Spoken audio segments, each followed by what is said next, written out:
You're welcome to physics experiment class or physics laboratory, and this is number 1. Remember, we have done the first experiment where we used knife edge and meter rule and we found moment of force. But today we want to find something different, and I think my intention of coming to this lab is to find K, which is called force constant. Now, from the apparatus given to us, we have a load of mass conceived as P and Q. So for me, I have seen that this may involve 2 different experiments in this year. However, if they like to combine all of them in one, which I know is still possible, anything is possible, but I know there are 2 different experiments here. So the second one I'm doing is this. Now, we have another one, a set of masses, 40, 50, 60, and 70. Now remember, I want to tell you this. We have 2 kinds of spring here. This kind of spring, come close. This kind of spring, this is called the helical spring. But see another kind of spring here. Sometimes they call this one spiral spring. If you use the 2 of them, you will find the difference. This one is easily used when finding, maybe you are trying to find T with respect to M, which I'm going to explain here.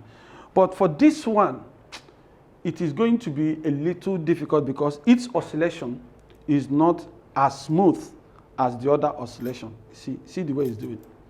Maybe I also know that the force constant of the spring plays a part, but then you can't compare that to this kind of thing. I need to explain this for those of you who want to start their own. Look at this. You see this kind of, the way it's giving you a smooth oscillation. It can be compared to spiral spring. So always go for this helical spring. So we have a meter rule here, 100 cm string. I'm not using this. We have a stopwatch. I'm using my phone for the stopwatch. You can also use any other kind of thing. We have a helical spring, which I've explained. This is the helical spring. And we have a rotor stand. This is the rotor stand. And we are not using the knife edge. So let's go.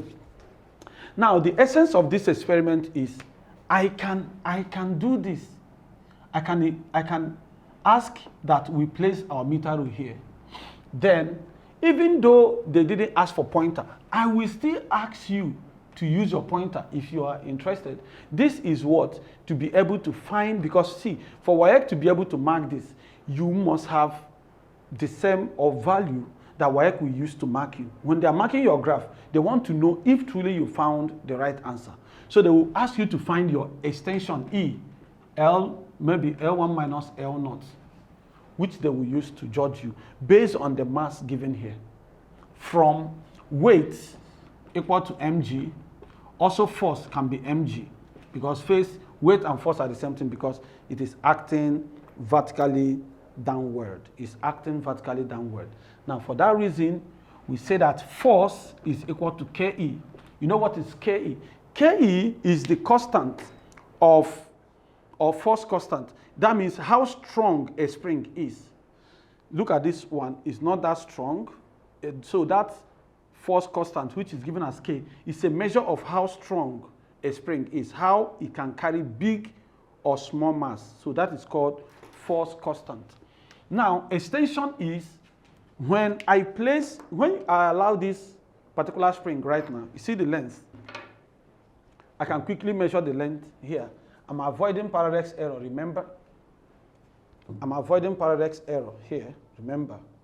So I can measure the length of this particular spring.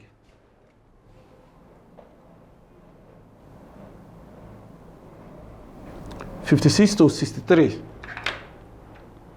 63 minus 56. I have 7. So I can say that the length of this particular spring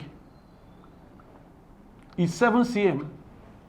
But what happens when I hang, this is 10, 10, 20. What happens when I hang 20? I'm trying to form basis for what we are doing. Look at this. Now, something has happened. An extension is built. I'm not using a pointer.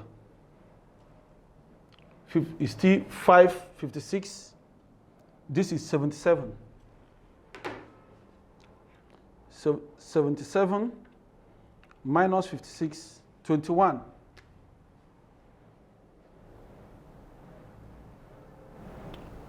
excuse me, I had, the length was 721. The extension is too big. Let me check again. Let me confirm.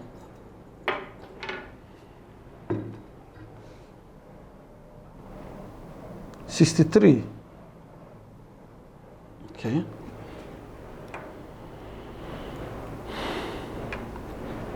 I want to find the extension.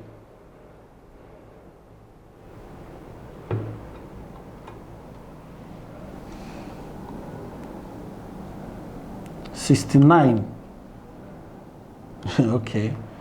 The first one was 63. Okay, 63.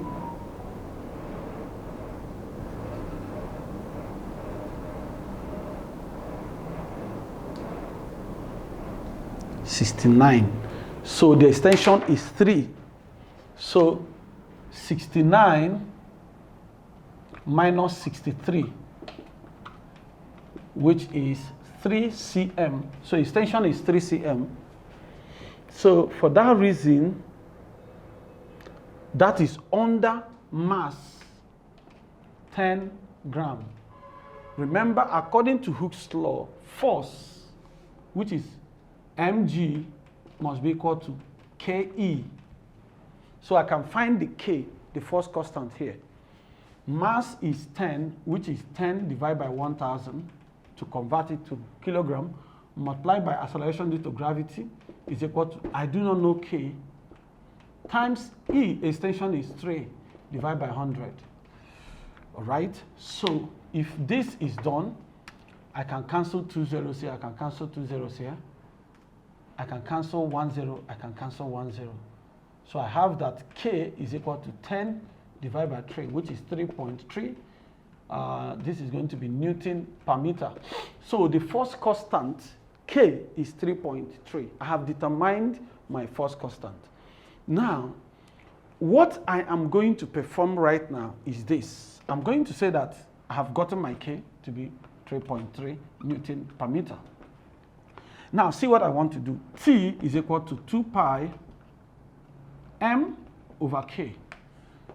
In the sense that this is period of oscillation and this is mass of the body.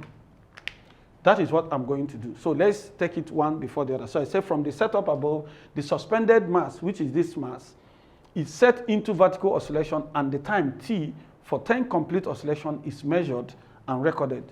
So from my experiment, I am going to have m gram. I'm going to have t. You know, sometimes it's good to have different t's, but I'm just going to have one. I'm guiding you on how to do this in seconds, and this is going to be recorded from my stopwatch. Then I'm going to have another one. They said, okay, we said repeat for 4 other values of m, 10, 20, 30, 40, and 50. In each case, the corresponding time t is recorded. So that is that. Also record the period t and t squared. So the period is going to be t, which is going to be equal to the time divided by the 10, or which is number of oscillation. But the number of oscillation is given as 10, so I'm using 10 complete oscillation, also in seconds. Then I'm going to find t squared, which is second squared. So this is how my table is going to be.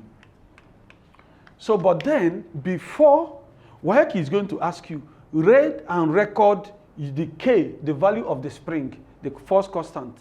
Because at the end, when I plot this graph of t squared against m, my slope is going to be 4 pi squared over k. I'm going to explain how I got those values. It's not by, is by calculation, you can get it. So let me clean here. I will do that explanation here. All right, let's take our first step. I'm going to first record 10.0, 20.0, 30.0, 40.0, etc. So let's go. My stopwatch is here. So I'm going to I'm going to let it rest a little, just small. I don't want it to wobble, just a little.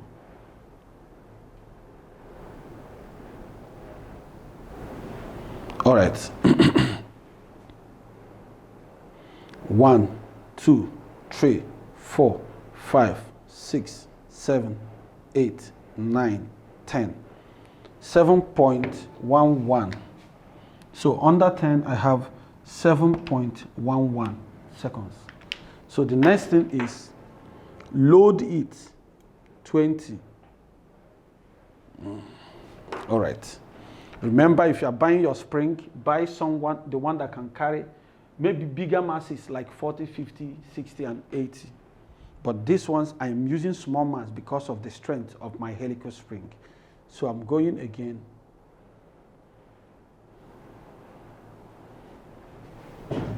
One, 2, 3, 4, 5, 6, 7, 8, 9, 10. 8.59.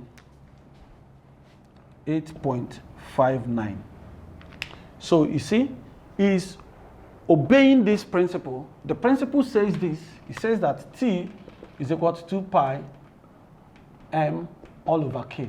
That is the relationship between the period of oscillation and the mass of the body for a body like this. So if I square both sides, I'm going to have T square is equal to 4 pi square all over k multiplied by m.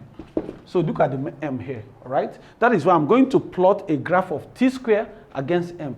If T is plotted on the vertical and m is plotted on the horizontal, my value for slope is going to be this. And that is why they may likely ask you to evaluate, find from your slope, evaluate 4 pi square over k is equal to your slope, is equal to x. And from there, make k the subject formula. From your slope, if your k corresponds to the value of k they ask you to record, they will give you your 100%. So that is the essence of this. So let's go again. I'm going to go for 30. I'm going for 30. If I still have increase in time, then I can conclude the experiment. All right, very small. 1, 2, 3. So you see, as the mass is increasing, the time is becoming slower.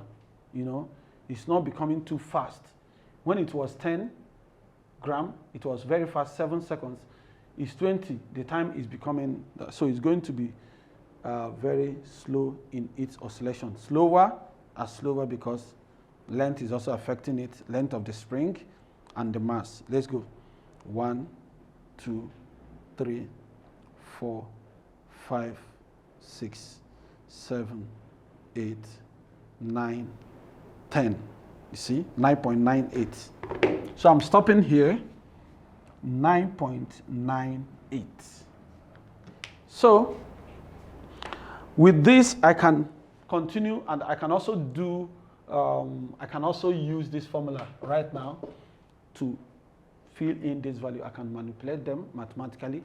I can do them otherwise. So this is the kind of thing this is kind of skill you're supposed to have for this experiment. So like I told you before, if you plot the graph of T square, okay, let's fill up this table because my spring, let's fill up this table. So what is going to be T?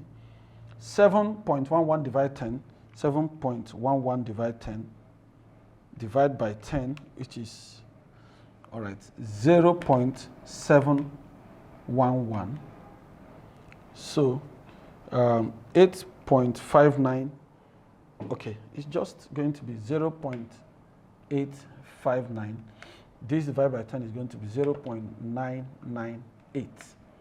So let's square them. T square 0.711 squared is going to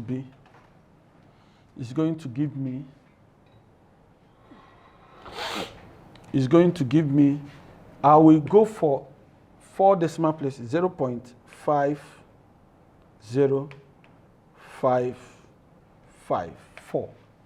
So 0.859 squared is going to be 0.7379. 0.998 squared, 0.9960.